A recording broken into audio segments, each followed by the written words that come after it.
Driving south from Colombo down the west coast, you'll find some of Sri Lanka's best-known beach resorts. First stop, Bentota. Saman Villas is one of Jetwing's most luxurious properties, with a spectacular setting, perched on a rocky promontory between two stretches of golden sand. Wonderful beaches for walking and, when conditions allow, water sports. You know you're in for something special when you arrive. There really is an incredible wow factor. You come in through reception, up the steps, and then you see the beautiful infinity pool just literally suspended over the sea. The rooms are also a really strong selling point. They're all individual villas, 2 stories, some with pools and some with complete privacy. The interior design of the villas is cool and contemporary, with local textiles and artwork and luxurious bathrooms. The food and service here is also exceptional. Understandably, the hotel is especially popular for honeymooners. A stay at Saman Villas is all about beachside relaxation. But for a change of scene, the renowned Lanka estate is just 10 minutes drive away. Well, this is one of the most popular excursions you can do in the Bentota area, to visit the home of celebrated architect Jetwing Bauer. World famous for his tropical modernism buildings, lots of the hotels in Sri Lanka were designed by Jetwing Bauer, as well as others around the world. And at his home here, he bought the land, a rubber plantation, in 1948, and didn't do anything with it until 1983 when he started building this property. So it's a wonderful tour to take and understand his unique perspective on art and architecture, as well as enjoy these beautiful gardens. Heading further south, our next stop was the busy town of Galle, a popular place to base yourself on this stretch of coast. We stayed at Jetwing Lighthouse. With its dramatic entrance, this iconic hotel, built on a rocky outcrop, was designed by none other than Jetwing Bauer. The sheer scale of this hotel may at first seem a little bit daunting, with its modern, almost brutalist design. But it doesn't take long to begin to appreciate how the architecture is in complete harmony with its environment. Jetwing Bauer was obsessive about the details of light and airflow. And once you're here, you really begin to feel and appreciate that.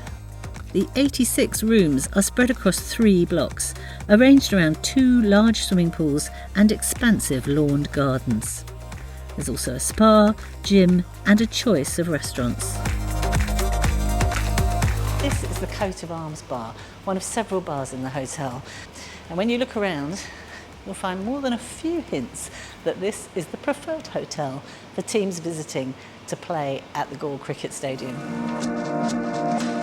15 minutes down the road, a visit to the famous Galle Fort is almost compulsory.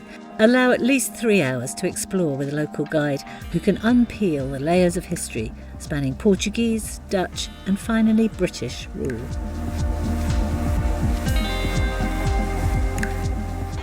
And a bonus of the Galle Fort tour at the end is you get this fantastic view of the Galle Cricket Stadium, home to international test cricket and considered to be one of the most picturesque grounds in Sri Lanka, and also, according to the Sri Lankans, one of the luckiest. The noise today is not because of the cricket, it's because of the school kids who have piled up here to see it at the very end. All cricket fans, of course. Whale watching is another popular activity from Galle. So it's an early start, 5:30, setting off from the hotel for a 45-minute drive to Marissa. And now we're off on our big whale watching adventure. We're hoping to see blue whales and fin whales, but actually you can see the whole family of whales as they migrate along this coastline. They're in the waters the whole year round apparently, but December to April is when the waters are at their calmest. So we're just going out now, eyes peeled, looking on the horizon.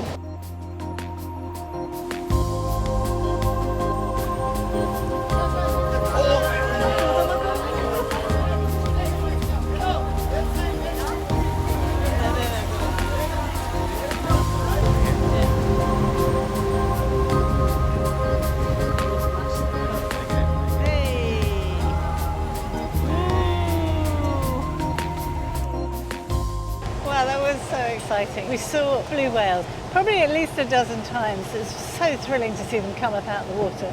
Of course, it's almost impossible to film because they're up and then they're down again. But the thrill of it is well worth coming out on this experience. If a beach holiday is at the top of your agenda, the West Coast has plenty to choose from, each with its own distinct appeal. Being so close to the equator, coastal temperatures are consistently hot and humid. Here now on the West Coast, in the winter months, it's surf season, and that switches to the East Coast in our summer months. Rain patterns are more complicated, and like everywhere in the world these days, harder to predict. But you can find sunshine somewhere all year round. And even when it does rain, it's the warm tropical kind.